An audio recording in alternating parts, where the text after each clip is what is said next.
episodes frequently involve triggering events. If you or anyone you know is suffering, Crisis Text Line offers free 24/7 support. Text HOME to 741-741 for the US and Canada, 85258 for the UK, and 50808 for Ireland. You can find them on crisistextline.org, and they're also available to message via Facebook.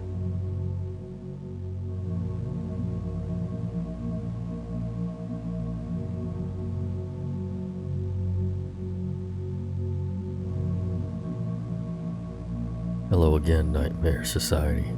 Hope you all are well. I have a few scary stories for you tonight submitted by user ushudhavebeenaborted and Emily. I've received several stories over the past couple of months which will be going into the rotation at some point. I haven't gotten a chance to read or respond to all of them, but I wanted to thank you guys for emailing those stories in, and I will get to them, so thank you. In other news, next week will be my last episode of the year. After 18 months of not missing a week, I've decided to take a break for the holidays to recharge, spend some more time with family, and build my story bank back up again. While I do get stories submitted from listeners, the bulk of my stories come from finding them online, which takes a bit of time to sift through. However, our online campfire over at patreon.com/Nightmare Society will still be active, and I'll be posting a bonus episode or two over there throughout December. Thanks again to our contributors for sharing their stories with us tonight. Now, get comfy and prepare yourself for another episode of the Nightmare Society.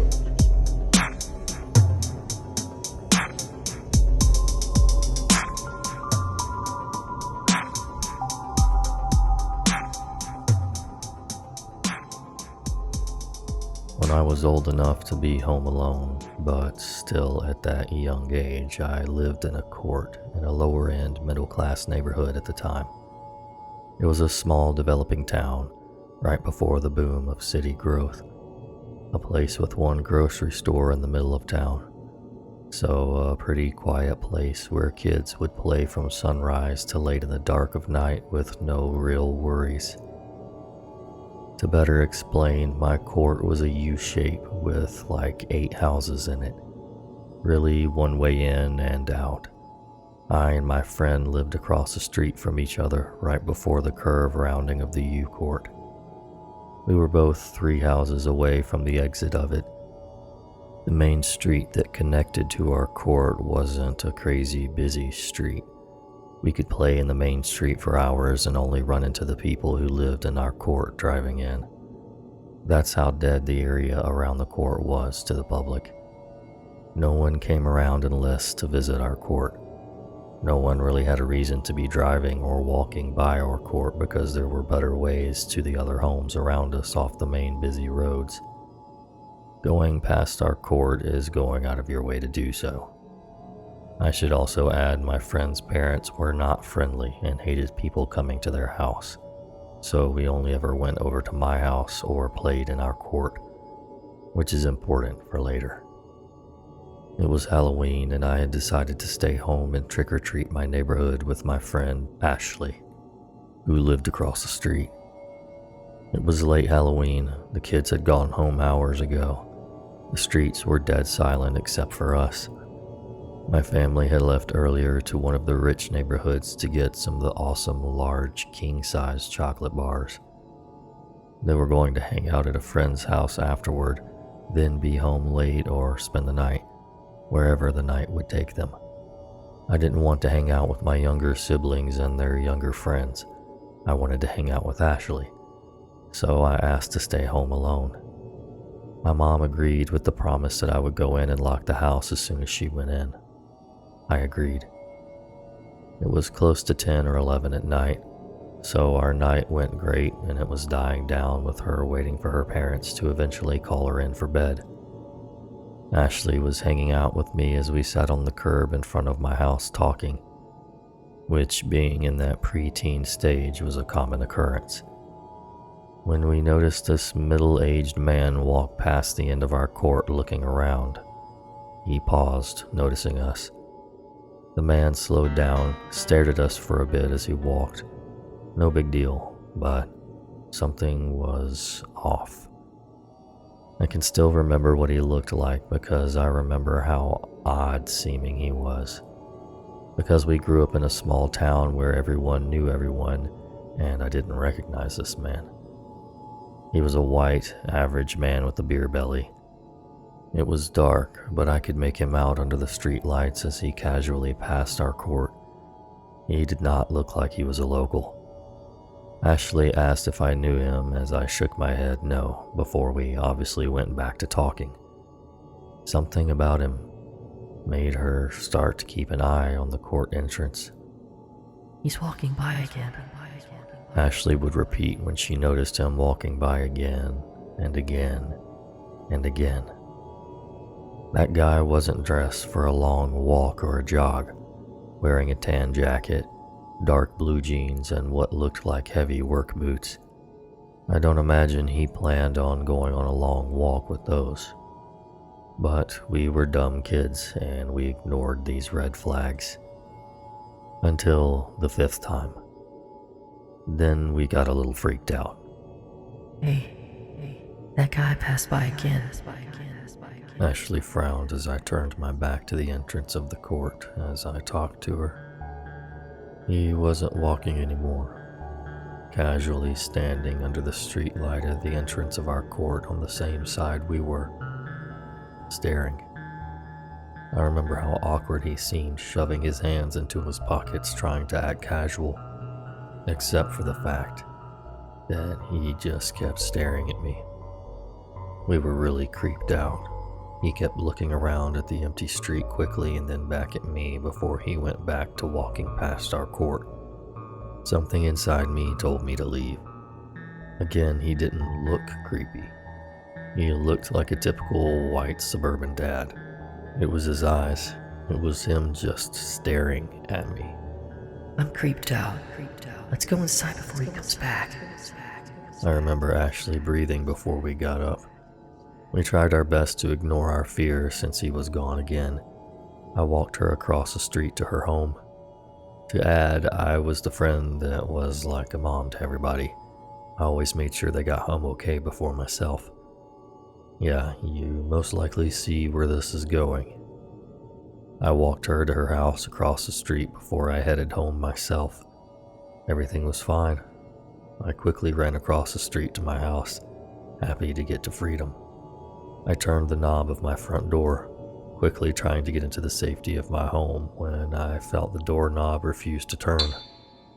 I remember holding my breath as I struggled to get the door open. That's when it dawned on me. I didn't have a house key. The door was never locked unless we were inside sleeping. This was before cell phones. My family had accidentally locked me out with no way to get a hold of them. I panicked. I was locked outside with the creepy man walking around. I was completely terrified. I moved away from my front door. I remember trying to calm myself as I decided to go through the backyard and try our sliding glass doors, which again should not be locked. I walked down the path of my front door to walk around the front of the house to the side gate. That was my plan. I remember stopping with fear. I remember the air being knocked out of me. When I noticed the man was stopped in front of the end of our street once again. There was no way he did a full lap around our court to end up back there. He must have just pretended to keep walking. His eyes lit up as he smiled at me when he noticed I was still out, raising his hand up in a casual hi before he started walking towards me.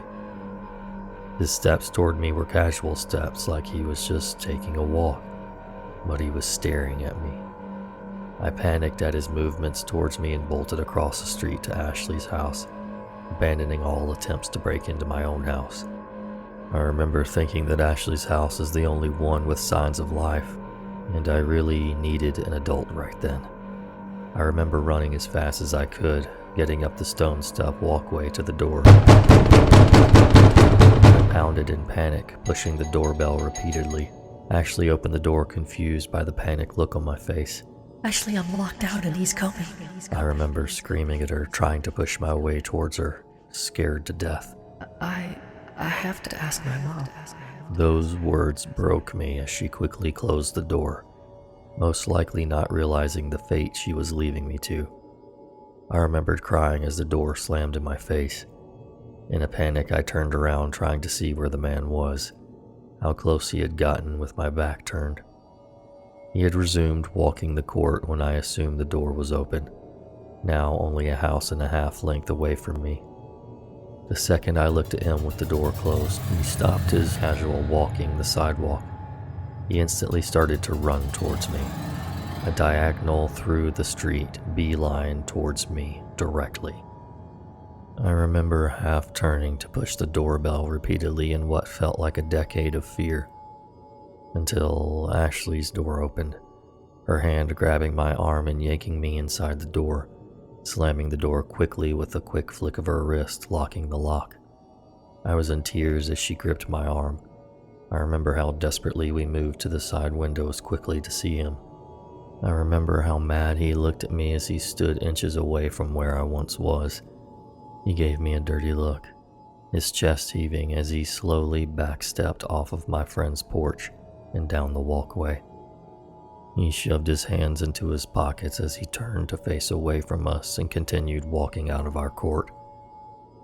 I don't remember much after that. I remember breaking down crying as Ashley's mom came to my aid, realizing this was serious. I remember the cops being called and having my statement given. I also remember I stayed with Ashley until my parents got home shortly after the cops left. Ashley's dad walked me home and explained everything. I remembered my mom hugging me in panic, kissing me, and apologizing that my younger 8-year-old brother must have locked the door when they left because he was paranoid of bad guys. I don't remember being home alone after that until we moved years later to a new town. I can still remember this day clearly. I still to this day can't figure out his intentions. Kidnapping? Worse?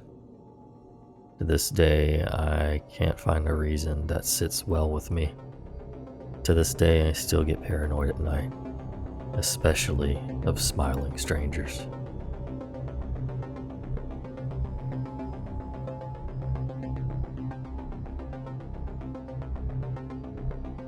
This story takes place during my senior year of high school, when I still lived at home with my mom. It was a Saturday, so I slept in as any teenager does, and my mom left for work early that morning, so I had spent the day at home alone. I decided to do some cleaning around the house when I realized we were out of paper towels, so I went down to the garage to get them since that's where we kept the extra things. My mom lives in a 3-story townhome where the main floor is on the second floor, and the first floor is just a small entryway at the bottom of the stairs and 2 doors. One is the front door, and the other leads to the garage. So I walked down the stairs and opened the door to the garage to flip on the lights, but realized I didn't need to. The garage door was wide open and letting in a lot of daylight. Maybe to some this would be no big deal, but my mom lives in a not great part of town and is very adamant about closing the garage door when she leaves. I remember feeling weird about it since it was so unusual, but chalked it up to my mom just not realizing it, or maybe something had rolled under the door so the automatic sensor kept it from closing completely, and she drove away without realizing. I looked over into the dark corner of the garage where boxes were stacked and the paper towels were stored. For some reason, I couldn't get myself to walk over there and grab them. I do have a slight fear of the dark, so I figured that caused my sudden hesitation. I just stood in the doorway and pressed the garage door button on the wall and watched it close completely. I made sure nothing blocked it from closing and waited a good 10 seconds before leaving to make sure it was really shut this time. I switched off the light, walked back inside, and locked the door to the garage. I took maybe 2 steps up the stairs before I heard boxes tumbling, scuffling of feet, and the audible sound of someone hitting their hand against the garage door opener, and then the mechanical sound of the garage door opening. I noped it up the rest of the flight of stairs and then just stood at the top step for probably 20 minutes, just shaking. It wasn't until my mom got home asking me why the garage door was open that I went back down. Other than my mom's car now in the garage, it was completely empty, except for the boxes in the corner where we store extra things for the house. I looked and saw that the boxes were toppled over, and explained the situation to my mom. I'm so glad my gut told me not to go in the dark corner of my garage, and to whoever decided to creep in there. Ew. No. Get away.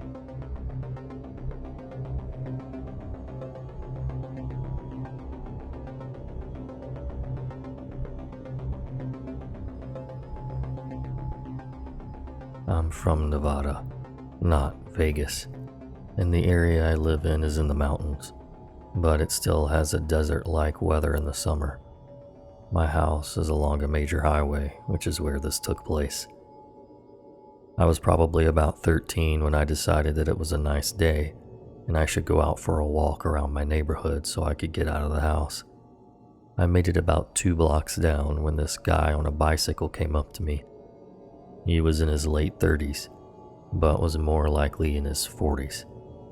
He asked me where he was, so I told him the street name. He then asked where a certain place was in my neighborhood, which is notoriously a place where you go to get drugs. So I gave him the general direction and figured he would leave me alone. He did not leave, however. He then asked what time it was, so I told him. He started asking me things like, what's your name? And where do you live? And how old are you? And I basically said, I'm underage, I'm 13, please just leave me alone. He then asked me if I want to ride home, and I actually laughed a little. I think it was more of a nervous laugh than anything, because he was on a bicycle, and I said, No, thank you. My parents are expecting me home and they would be very mad if I came home with a stranger. Again, I thought that was going to be the end of it, but alas, it was not. He was very insistent on taking me home even when I kept firmly saying no, and please leave me alone. He then said, I'll go get my friend. He has a truck. And I knew I was really in trouble, so I started to run home while trying to call 911 at the same time. All of a sudden, I hear someone driving behind me honking their horn, and the 2 guys were yelling stuff about how hot I was out the windows of the truck, while telling me I need to stop so they could take me home.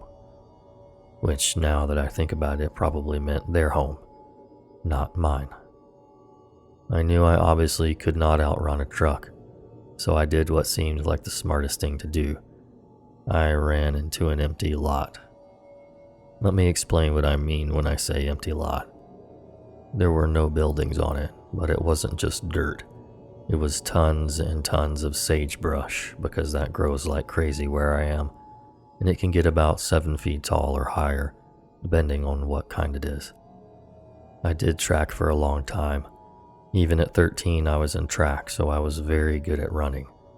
So basically, I ran into this empty lot and started running in an all-over-the-place pattern to throw them off. And I hear their truck stop and they start running in after me. I decided to crawl under a bushy kind of sagebrush and hide there while they looked for me. They eventually got bored while trying to find me, and they said a few rude things, the nicest of which was calling me a worthless you-know-what, and they left. I waited another 10 minutes where I was before I got out from under the sagebrush and ran all the way home. Also, the reason I did not call 911 was because I was too afraid that if I made any noise at all, it would give away where I was, and I would be in big trouble if they located where I was hiding. I never saw these men again, but I now refuse to walk alone in my neighborhood, and I carry pepper spray around everywhere with me as a precaution. So, I hope I never meet these men again.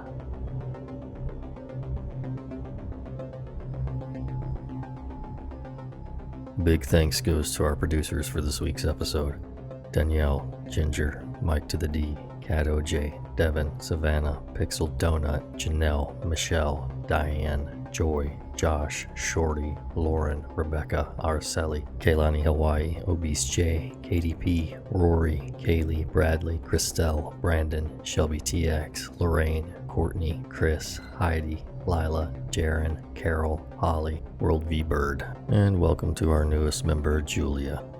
If you're interested in becoming a member of the Nightmare Society Campfire Online, you can find us on patreon.com/Nightmare Society. It's a way you can show support for the podcast, or if you're interested in bonus episodes, early access, and other fun stuff, that's where all that's housed. There's a few tiers for you to choose from, starting from $1 a month. Thanks so much for listening, and until next time. Sweet dreams.